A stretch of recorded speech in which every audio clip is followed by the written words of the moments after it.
your speeches, at this point we'd like to thank all special guests we have here today, and we'd also like to remind everyone to turn off all cell phones and other noise-making devices. Up first is Katherine Fleming, and introducing her is Rachel Klein.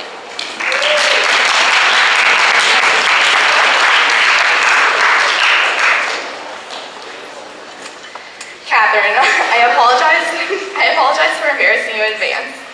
If you don't know Katherine Fleming very well, it's probably because she's always texting. So let me tell you the real Katherine Fleming. Katherine, also known as Kate Flem, has many unique qualities about her. If you have ever heard her speak, she was probably complaining or being very sassy.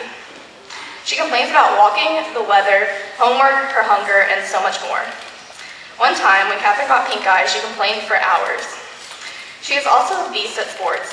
Whether it's field hockey or lacrosse, she always manages to sneak behind a defender and bag some goals. However, she can also be very violent. When Kate Flem and I get into a friendly fight, it usually begins with some playful clawing at each other and turns into us chasing each other around the entire school. Sometimes it can even get to the point where she bites me or we wrestle on the floor. But Katherine is also very funny and always knows how to cheer me up, and she even makes me breakfast in bed sometimes. Katherine, wherever you end up at college, I know you will make tons of friends, but no one will have the same relationship that we will always have. Good luck on your speech. I know you'll do great.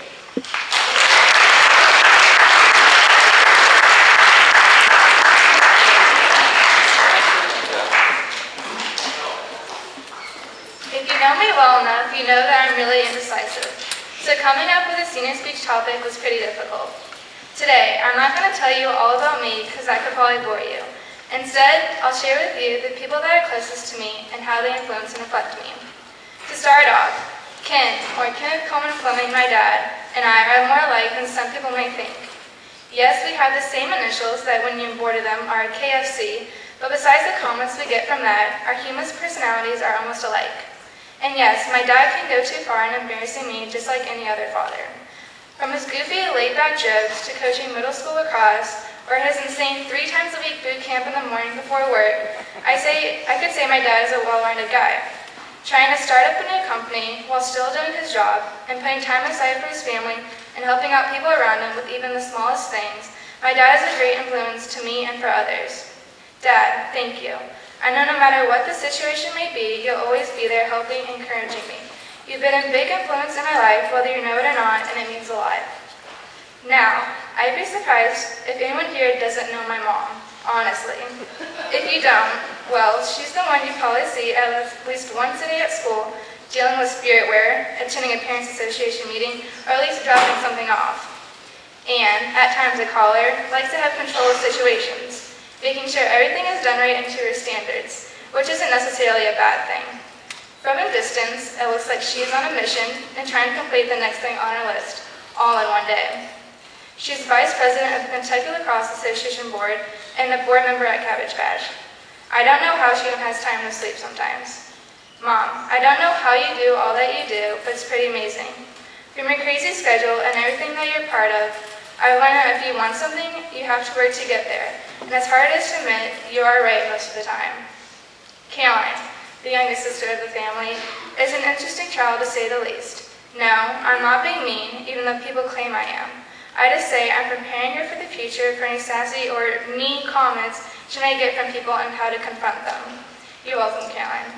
And even though I do forget how old you are by a couple of years, I do figure it out eventually. Sorry.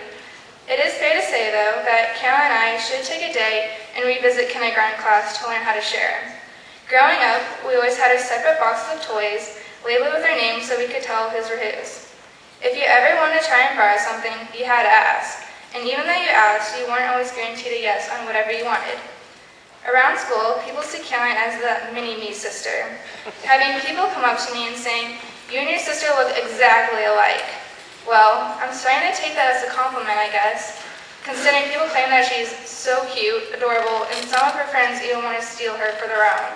Maybe I don't like that part, but even though Caroline is in middle school and we are 4 years apart, people still manage to switch up our names. People like Mr. Kuno, Robbie Linker, but even some of our own classmates call me Caroline as well. I haven't figured that part out yet. Caroline, I don't say it enough, but I truly am glad that you're my sister. I don't know what I'll do without you next year, even though we do have our moments of arguing. But please don't go through with your blueprint plan to redecorate my whole room. I am coming back some, you know. When writing the speech, I found a quote. Enjoy the little things, for one day you may look back and realize they were the big things. One day at a time, this is enough. Do not look back and grieve over the past, for it is gone. And do not be troubled about the future, for it has not yet to come. Live in the present and make the most, and it will be worth remembering. I began to think of how these 17 years have flown by. I'm already standing here as a second semester senior with college starting next fall. And people probably say it to you all the time, but it really is amazing how time can go so fast. What I'm trying to say is, I guess, and it may sound cliche, but really taking the time right now with the people around you and make the most of it, whether it be family, friends, or even pets. My family and friends have shaped me to be the person I am today, and making memories with them will have a lasting impression I'll never forget.